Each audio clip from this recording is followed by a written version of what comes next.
तो guys how are you all. RRB, PO और clerical का जो एग्ज़ाम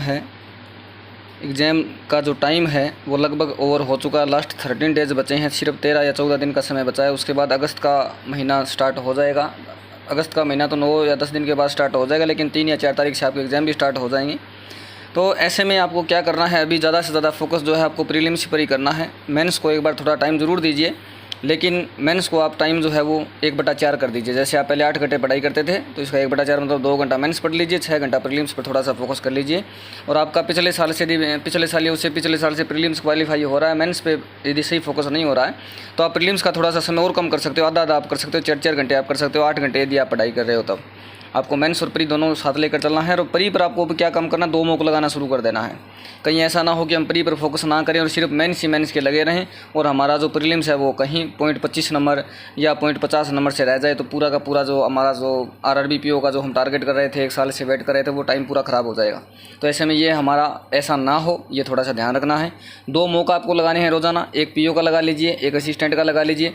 और जो क्वेश्चन आपके सही होते हैं उनको देखने की आवश्यकता नहीं है, जो क्वेश्चन आप स्किप करते हो उनको अच्छे से देख लीजिए, और जो आपके क्वेश्चन रॉन्ग हो जाते हैं उनको अच्छे से देख लीजिए।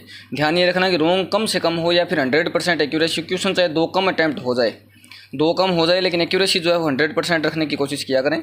लेकिन हो ही जाते हैं गलत, कुछ ना कुछ 2 या 3 क्वेश्चन तो गलत हो ही जाते हैं, तो उनका आप अच्छे से एनालिसिस करिए। और जो आपके स्किप किए हैं क्वेश्चन उनको भी अच्छे से देखिए। 2 मॉक टेस्ट रोज़ाना लगाना शुरू कर दीजिए।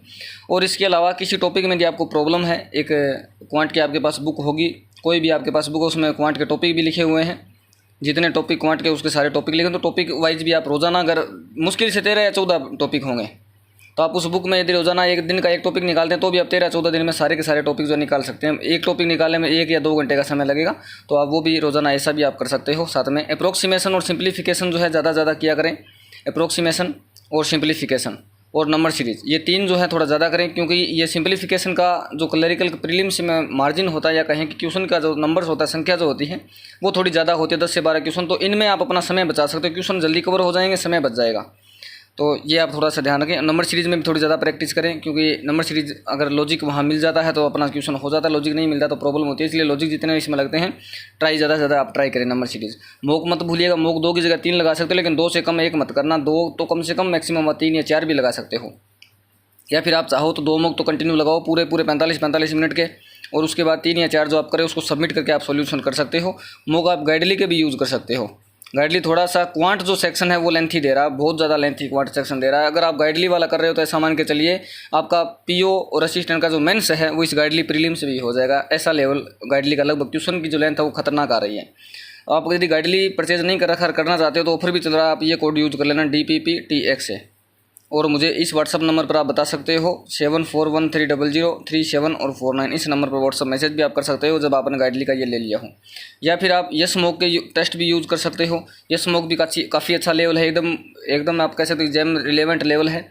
और आप चाहें तो प्रैक्टिस मॉक भी यूज़ कर सकते हैं, ओलीबोर्ड भी यूज़ कर सकते हैं, लेकिन मैं जो फिलहाल यूज़ कर रहा हूँ वो गाइडली और यस मॉक का यूज़ कर रहा हूँ। तो आप यस मॉक ले सकते हो या आप गाइडली ले सकते हो, दोनों यूज़ करिए। 2 मॉक तो कम से कम आप रखिए। इसके अलावा जो भी आप अभी मॉक यूज़ कर रहे हैं वो आप अच्छे से यूज़ करते रहिए। ऐसा नहीं कि आपको अलग जगह के पैसे लगाने की जरूरत है। अगर आपने कोई परचेज कर रखा तो उसी पर आप फोकस करिए, और जो मैंने बात समझाई है उस बात के लिए आप आरआरबी पीओ को टारगेट करिए। मेंस के लिए जो जीए है, जीए को मैक्सिमम आप रिवाइज़ करिए, जितना हो सके उतना ज़्यादा रिवाइज़ करिए। और जिस सोर्स को फॉलो करें उसको फॉलो करते रहिए, क्योंकि जीए अभी आपको 1 महीने लगभग और पढ़ना पड़ेगा। ये जो जुलाई के बाद अगस्त आएगा, इस अगस्त में भी आपको जीए पूरा पढ़ना पड़ेगा, क्योंकि मेंस का जो एग्जाम है वो सितंबर में होगा। अभी जीए में आपके पास 1 या 1.5 महीने का समय पड़ा हुआ है, तो आप जीए को अपना अच्छे से कवर कर सकते हो। लेकिन मेंस का तो ये प्रीलिम्स का थोड़ा ध्यान रखना, अच्छे से अपनी प्रिपरेशन करना। ठीक है, कोई डाउट हो तो कमेंट बॉक्स में पूछ लीजिए। Thank you.